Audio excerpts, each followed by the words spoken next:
सुरक्षा की गारंटी दे सके।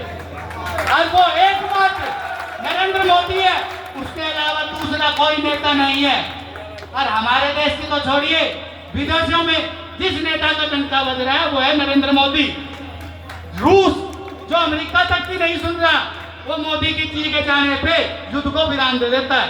उसके दुश्मन देश में जो मोदी जी जाते हैं वहां भी वो अपने बमों को मना कर देता है कि नहीं, मोदी जी जब तक है जब तक कोई हमला नहीं करेगा।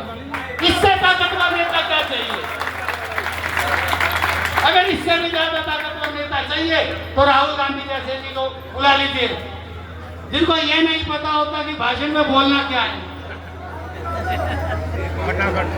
अब यूक्रेन में कॉमेडियन को प्रधानमंत्री बना दिया। उस कॉमेडियन ने यूक्रेन का क्या हाल कर रखा है ये पूरी दुनिया जानती है। तो आप ये सोच लीजिए कि आपको एक कॉमेडियन को प्रधानमंत्री बनाना है, उसका साथ देना है, या एक ऐसे राजा को जिसको पूरी दुनिया सलाम ठोक रही है, और हिंदू समाज, ईसाई समाज, उनको छोड़ दीजिए, जिसको हमारे देश में कहा जाता है कि मुस्लिमों के दुश्मन है, वो मुस्लिम देश भी उस आदमी का सम्मान कर रहे हैं। अगर हम फिर भी अपने देश के आदमी का अगर इतना सम्मान नहीं कर सकते तो ये चीज हमें सोचनी चाहिए। तो अब ज्यादा तो खैर आपसे छोटा हूं, ना ही मुझे तजुर्बा बोलने का, पहली बार ही शायद मंच पे बोल रहा हूं, लेकिन जो दिल की भड़ास थी वो आपके सामने सारी निकाल दी। तो हाथ जोड़ के बस एक ही रिक्वेस्ट है, मुकेश शर्मा को ये मत समझिए कि मुकेश शर्मा अकेला है, वो एक पार्टी से है, और वो पार्टी कौन है? बीजेपी, जिसका नेता कौन है? मोदी।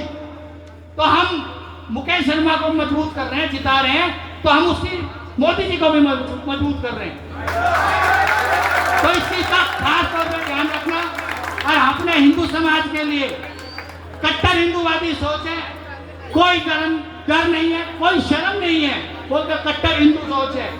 और जानता हूं कि हमारे दुश्मन हमारे लिए क्या क्या तैयारी करके बैठे हैं, तो इसीलिए हाथ जोड़ के सबसे रिक्वेस्ट है, प्लीज आप बीजेपी को जिताएं, ताकि जो दुष्ट शक्तियां हमारे समाज को नुकसान पहुंचाना चाह रही हैं, उनको हमें कुछ करने की जरूरत नहीं, मोदी जी को बिठा दो, वो अपने आप ही पार लगा देगा उनको। और ज्यादा ना बोलते हुए बस एक ही बात के साथ विराम। जय श्री राम, जय श्री राम, भारत माता की जय, वंदे मातरम, वंदे मातरम। राम राम भाइयों।